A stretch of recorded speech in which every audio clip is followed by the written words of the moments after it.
all self-taught in this. I had no one to teach me how to do any of this stuff, and because of that, I never had those old Mercedes guys to tell me what not to do.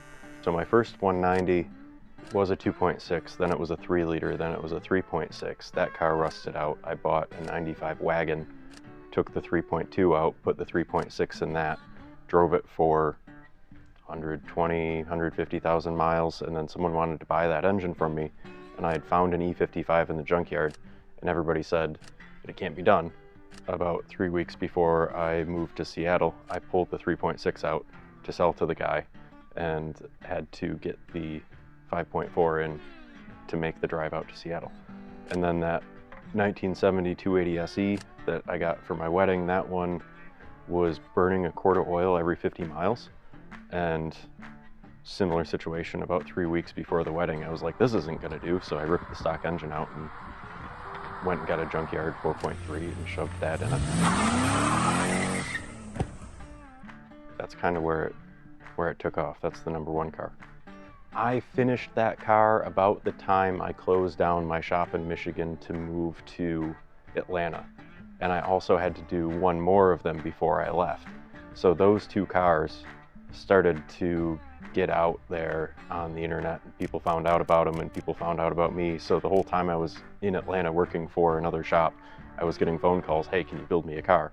And I was like, yeah, no, I can't. I'm not doing that right now. But then that all fell apart and went south, and I came to Nashville, and I had people just waiting for me to build them cars at that point.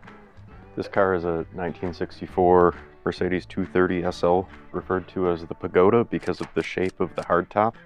As a nickname it got in the 60s, and it just stuck. This one was somebody's failed restoration attempt that we picked up on Bring a Trailer, and we were going to do a period correct hot rod period V8 swap on it with a Mercedes 3.5 liter, and kind of last minute we decided let's just put the modern one in instead.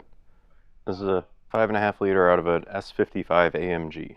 The reliability of these engines is insane. This is kind of the golden era of Mercedes engine driveline engineering. You're going from 135 horsepower to 400 horsepower just with the NA version. They just don't have issues. And it really just makes it so that you can take your 50, 60-year-old Mercedes and just drive it like a normal car. That's why I'm doing it, because I want to see these cars driven. A lot of them go into collections and never see the light of day again, but you know what, that's fine. That's up to them. But I'm still gonna drive them.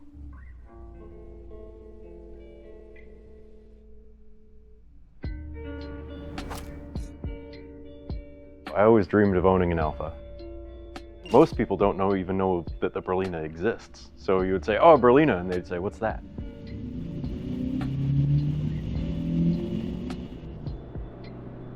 I couldn't afford an Alfa, so I figured I'll get another B sedan car, right? That was the racing series in the 70s.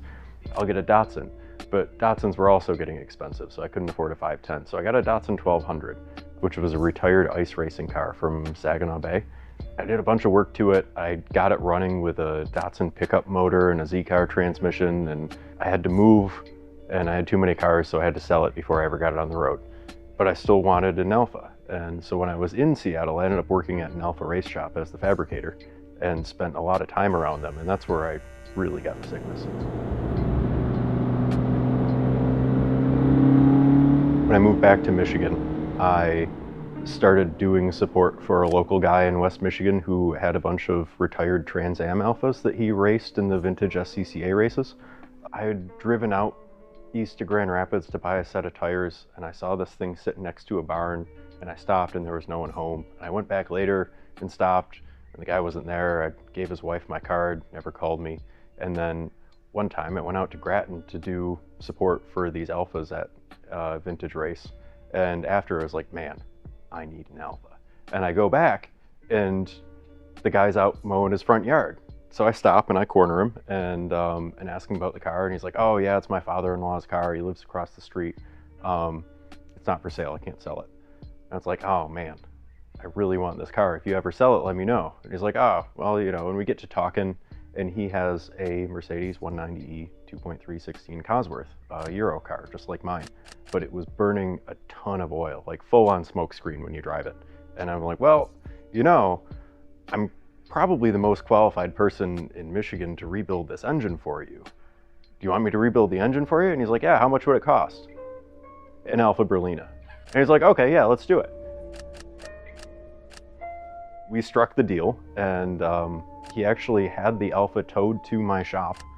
Like later that week, I stopped by where he worked, picked up the title from him, and actually drove the Alfa to where he worked to pick up the title from him. That was fun. And just never heard from him again. I've tried calling him, texting him, emailing him, cannot get a hold of him. So someday he's gonna come and be like, hey, you owe me an engine rebuild. And I will do it happily. But until that time comes, it was a free Alfa.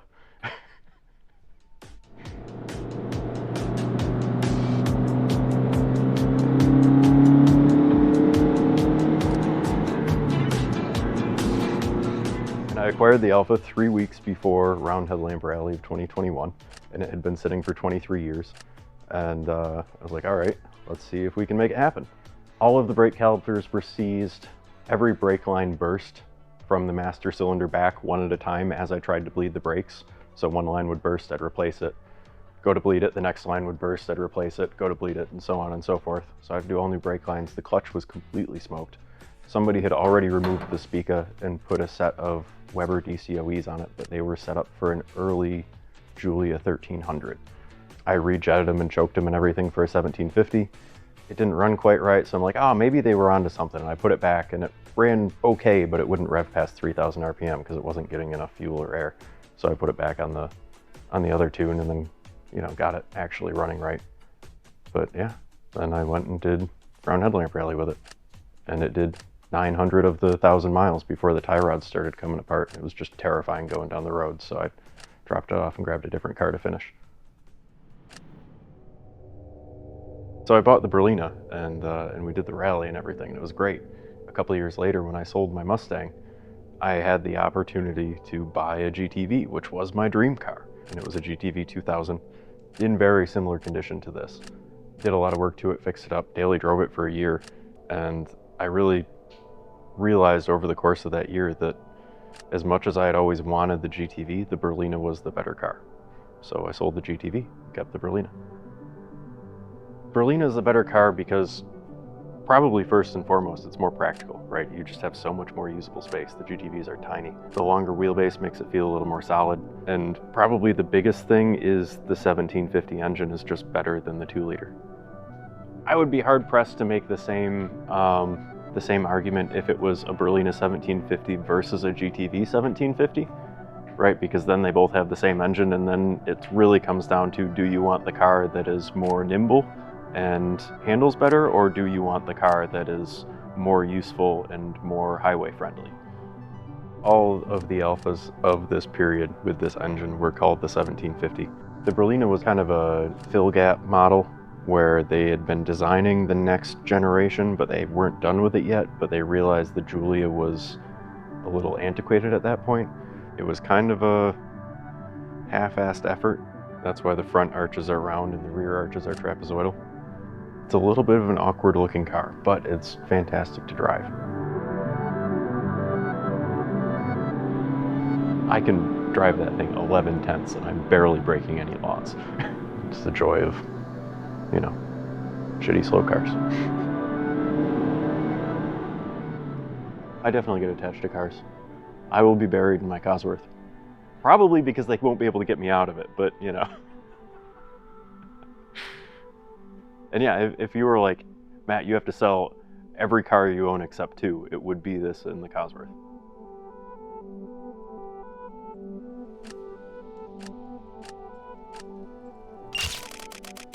Yeah, man, there's just something about a Michigan summer.